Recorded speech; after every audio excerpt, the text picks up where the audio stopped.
ட்ரெடிஷ்னலான ஒரு tips and ரெசிபின்னு கூட சொல்லலாம்.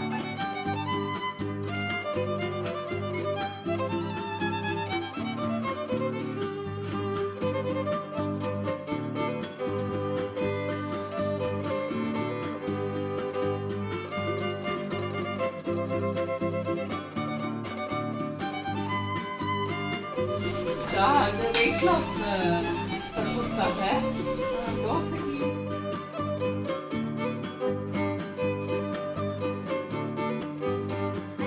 எல்லாரும் எப்படி இருக்கீங்க? இன்னைக்கு நம்ம பார்க்க போகிறது மார்னிங் டைமில் எடுத்துகிட்டு இருக்கிற ஒரு விளாக் தான் ஷேர்.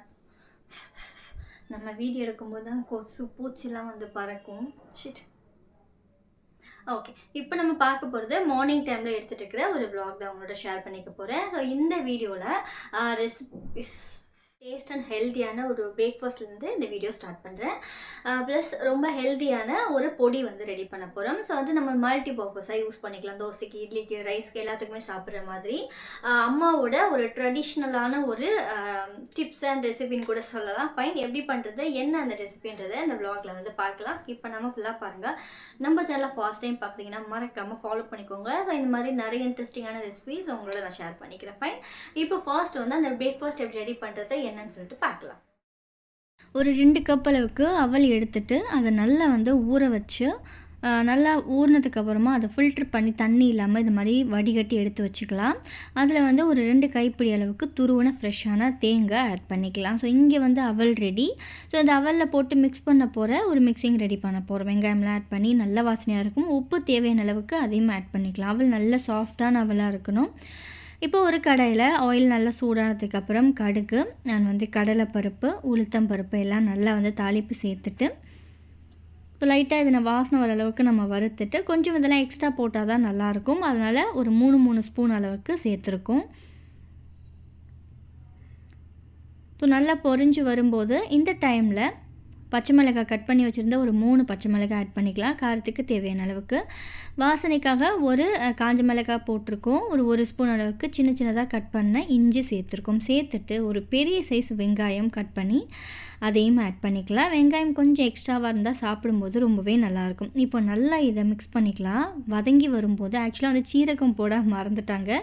ஸோ அதனால் இந்த இடத்துல போடுறாங்க. நம்ம வந்து கடலைப்பருப்பு, கடுகுலாம் போடும்போதே கொஞ்சம் சீரகமும் ஆட் பண்ணிக்கலாம். நல்லா வாசனையாக இருக்கும். ஸோ அதுவும் ஆட் பண்ணி ஈவனாக நல்லா மிக்ஸ் பண்ணிக்கலாம். வெங்காயத்தோட அந்த பச்சை வாசனைலாம் போய் நல்லா வந்து கலர் மாறி வரும்போது கருவேப்பிலை போட்டு இப்போ நம்ம எடுத்து வச்சுருந்த அவலில் அதை ஆட் பண்ணி நல்லா வந்து மிக்ஸ் பண்ணிக்க போகிறோம். கொஞ்சம் பெருங்காய பவுடரை ஆட் பண்ணி நம்ம கலந்து விட்டுக்கலாம். ஸோ தேங்காய் சேர்த்தா நல்ல வாசனையாக இருக்கும். அதனால் எக்ஸ்ட்ராவே கொஞ்சம் தேங்காய் ஆட் பண்ணுறாங்க. ஒரு 3 கைப்பிடி அளவுக்கு தேங்காய் சேர்த்துக்கலாம். இப்போ வதக்கி வச்சுருந்த வெங்காயம், கருவேப்பிலை, கடலைப்பருப்பு எல்லாமே வந்து நம்ம அந்த அவலோட ஆட் பண்ணிக்க போகிறோம். போட்டுட்டு ஈவனாக கலந்துட்டு உப்பு மட்டும் டேஸ்ட் பார்த்துட்டு நம்ம கொழக்கட்டை பிடிப்போம் இல்லையா, ஸோ பெருங்காய பவுடர் சேர்க்குறாங்க. அந்த கொழக்கட்டை பிடிக்கிற மாதிரி பிடிச்சு ஸ்டீமில் ஜஸ்ட் ஒரு 4 மினிட்ஸ் மட்டும் போதும். ஏன்னா நம்ம எல்லாமே வதக்கிட்டோம் அண்ட் அவலும் வந்து நல்லா ஊற வச்சிட்டோம். அதனால ஜஸ்ட் ஒரு 4 மினிட்ஸ் 5 மினிட்ஸ் இருந்தாலே போதும். அவ்வளோ சாஃப்டான ஒரு அவல் கொழக்கட்டை ரெடி ஆகிடும்.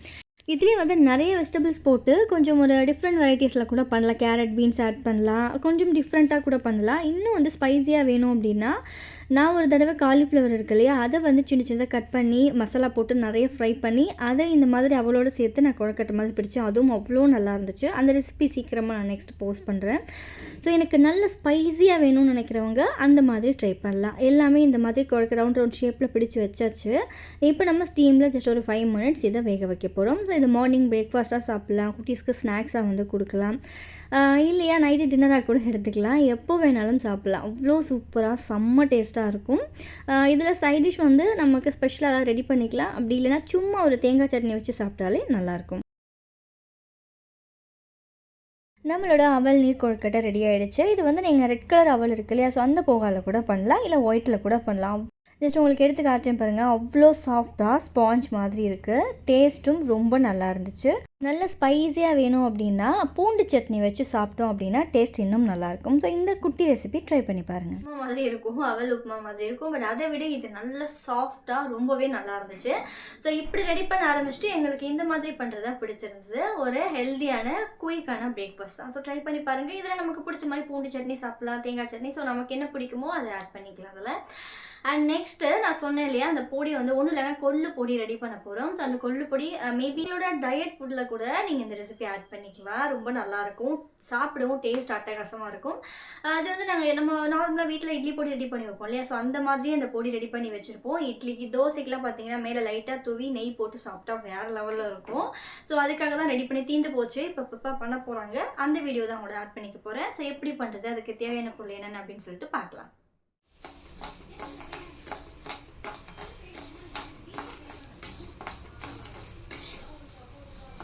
அது வெயிட் லாஸ் பர்பஸ்க்காக தோசைக்கு இட்லிக்கெல்லாம் தொட்டு சாப்பிடலாம். எண்ணெய் ஊற்றி சாதத்தில் போட்டு பசங்க சாப்பிடலாம்.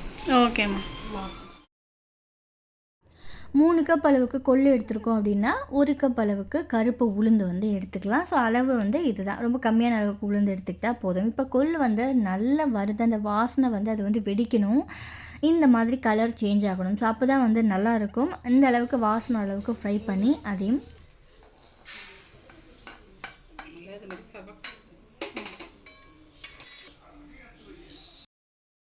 வச்சாச்சு. அடுத்து கருப்பு உளுந்தையும் வந்து நல்லா வாசனை வர அளவுக்கு நம்ம ஃப்ரை பண்ணிக்கலாம். கருப்பு உளுந்து போடும்போது மட்டும் கொஞ்சம் ஆயில் சேர்த்து ஃப்ரை பண்ணோம் அப்படின்னா சீக்கிரம் வந்து ரெடி ஆகும்.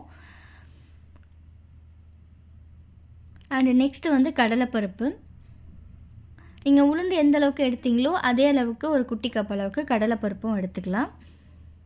அண்ட் காரத்துக்கு தேவையான அளவுக்கு மிளகாவும் வாசனை ஓரளவுக்கு ஃப்ரை பண்ணி எடுத்துகிட்டு அதே கடாயில் கொஞ்சம் எண்ணெய் சேர்த்து கட்டி பெருங்காயம் சேர்த்து நல்லா வந்து கட்டி பெருங்காயம் பொரிஞ்சு வர அளவுக்கு அதை ஃப்ரை பண்ணிவிட்டு, அண்ட் இதுக்கு தேவையான புளியும் எண்ணெயிலே போட்டிங்க அப்படின்னா புளியும் நல்லா பொரிஞ்சிடும். ஸோ அரைக்கிறதுக்கு ஈஸியாக இருக்கும். இதுலேருந்து கட்டி பெருங்காயம் அண்ட் வந்து புளி அதையும் ஃப்ரை பண்ணி நம்ம எடுத்து வச்சுக்கலாம்.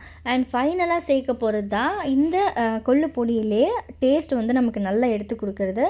ஒரு 10 பல்லு பூண்டு லைட்டாக தட்டி எடுத்துக்கலாம். அண்ட் வந்து ஒரு 1/4 டீஸ்பூன் அளவுக்கு சீரகம் சேர்த்துட்டு ஃப்ரை பண்ணிகிட்டே இருக்கும்போது கொஞ்சம் கருவேப்பிலையும் ஆட் பண்ணோம் அப்படின்னா, ஸோ கருவேப்பிலை, பூண்டு, சீரகம் இதுதான் அந்த பொடிக்கு வந்து நல்ல ஒரு டேஸ்ட் எடுத்து கொடுக்கும். கருவேப்பிலையும் ஆட் பண்ணிட்டாலும் ஒரு கைப்பிடி அளவுக்கு கருவேப்பிலை சேர்த்துக்கலாம். சேர்த்துட்டு இது எல்லாத்தையுமே நம்ம நல்லா பவுடர் பண்ணி பொடிச்சு உப்பு சேர்த்து எவ்வளோ உப்பு வேணுமோ அதில் உப்பு சேர்த்து பவுடர் பண்ணி எடுத்துக்க போகிறோம்.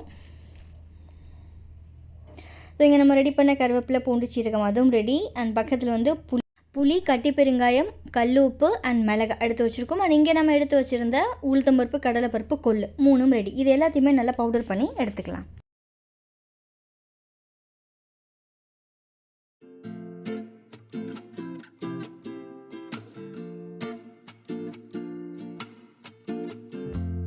இட்லி பொடி மாதிரி இருக்குது பார்க்குறதுக்கு, நல்ல கொரப்பாக அரைச்சி எடுத்து வச்சாச்சு. இப்போ ஒரு ஏர்டைட் பாக்ஸில் போட்டு ஃப்ரீசரில் வைக்கலாம், ஃப்ரிட்ஜில் வைக்கலாம், இல்லை வெளியே கூட வச்சு ஸ்டோர் பண்ணலாம். எதுவுமே ஆகாது, ஏன்னா எல்லாமே நல்லா வந்து ஃப்ரை பண்ணிட்டோம். ரொம்ப நல்லாயிருக்கும்.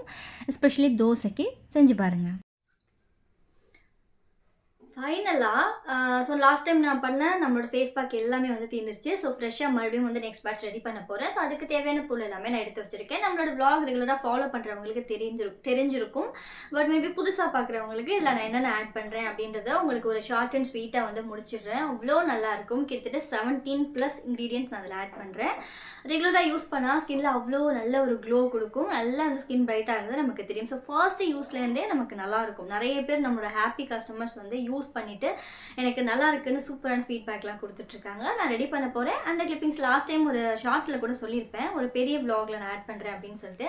இப்போ நான் ரெடி பண்ண போகிறேன். ஸோ என்னென்ன ஆட் பண்ணுறேன்னு சொல்லிட்டு பார்க்கலாம். மேபி உங்களுக்கு இந்த ஃபேஸ் பேக் வேணும் அப்படின்னா ஸ்க்ரீனில் தெரியுற வாட்ஸ்அப் நம்பருக்கு எனக்கு காண்டாக்ட் பண்ணுங்கள். நான் உங்களுக்கு டீட்டெயில் எல்லாமே சொல்கிறேன். இப்போ எல்லாமே எடுத்து வச்சு நம்ம ஆக்சுவலாக காய வைக்கணும், க்ளீன் பண்ணிவிட்டு. ரொம்ப முக்கியம் பார்த்திங்கன்னா அந்த க்ளீனிங் வேலை தான் அதில் ஜாஸ்தி. ரொம்ப சின்ன ஒரு தூசு கூட இருக்கக்கூடாது. கம்ப்ளீட்டாக க்ளீன் பண்ணிவிட்டு காய வச்சுட்டு அரைக்கணும். ஸோ இதுதான் வந்து ப்ரொசீஜர். அண்ட் வந்து நம்ம மெஷர்மெண்ட்டில் பார்த்தீங்கன்னா இவ்வளோ கரெக்டாக இந்த அளவுக்கு தான் யூஸ் பண்ணணும்னு இருக்கும். அப்போ தான் கொஞ்சம் வந்து நமக்கு அந்த கஸ்தூரி மஞ்சள்லாம் சேர்க்கும்போது இச்சிங் இருக்காது. ஸோ கரெக்டாக மெஷர்மெண்ட்லாம் நான் நோட் பண்ணி வச்சுட்டு அந்த அளவுக்கு கரெக்டாக எடுத்து வைப்பேன். எனக்கு இதுவே வந்து ஒரு 2 hours ஆகிடும். ஸோ ரெடி பண்ணலாம். ஸோ ரோஸ் வந்து நல்ல ட்ரை ரோஸாக எடுத்துக்கலாம். பன்னீர் ரோஸ் நல்லா வாசனையாக இருக்கும், ஸ்கின்னுக்கும் ரொம்ப நல்லது. இதில் நான் காட்டுற எல்லா இன்க்ரீடியன்ட்ஸ் மட்டும் இல்லாமல் சொல்லாத சீக்ரெட் இன்க்ரீடியன்ட்ஸ் நிறைய இருக்கும். அதெல்லாம் வந்து பார்த்திங்கன்னா கம்பெனி சீக்ரெட் அப்படின்வாங்க இல்லையா? ஓகே, அதனால் என்னென்ன முக்கியமானதோ அதை நான் உங்ககிட்ட சொல்லிடுறேன். இதில் வந்து ஆவாரம் பூ வந்து சேர்த்துருக்கோம், அண்ட் வந்து ரோஸ் வந்து ட்ரை ரோஸ் சேர்த்துருக்கேன். ஆவாரம் பூலாம் நல்லா வந்து நீட்டாக க்ளீன் பண்ணிவிட்டு சேர்க்கணும், ஏன்னா ஃபேஸ்க்கு நம்ம யூஸ் பண்ணுறதுனால. அண்ட் கோரக்கிழங்கு நம்மளோட ஸ்கின்க்கு அவ்வளோ நல்லது. ரிங்கிள்ஸ் ப்ராப்ளம் இருந்துச்சு அப்படின்னா நல்லா ரெடியூஸ் பண்ணும், நல்லா ஸ்கின் டைட்டன் பண்ணி கொடுக்கும். ஸோ கோரக்கிழங்கு அண்ட் வந்து மஞ்சிஸ்டா, அதிமதுரம், அண்ட் கொஞ்சம் வந்து வசம்பு, பயிறு, அண்ட் ரொம்ப ஸ்பெஷலாக வந்து மகிழம்பூ அவ்வளோ வாசனையாக இருக்கும். ஸோ மகிழம்பூ, கடலைப்பருப்பு, இந்த மாதிரி நிறைய இன்க்ரீடியன்ட்ஸ் நம்ம இதில் ஆட் பண்ணுறோம்.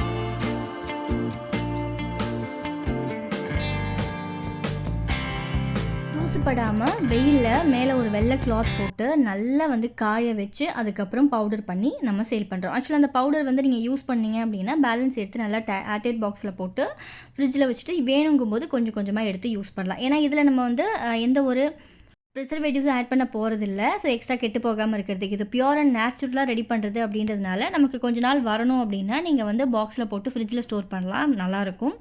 ஸோ இதை வந்து அரைக்கிறதுக்கு ரெடி ஆகிடுச்சு. அண்ட் இதில் வந்து முல்தானி மட்டி வந்து ஒரு பெரிய சைஸ் இருக்கும். ஸோ இதை மட்டும் லைட்டாக உடைச்சிட்டு அதுக்கப்புறம் தான் கொடுக்கணும், ஏன்னா மிஷினில் அரைக்கும்போது இவ்வளோ பெருசு அதில் போட முடியாது.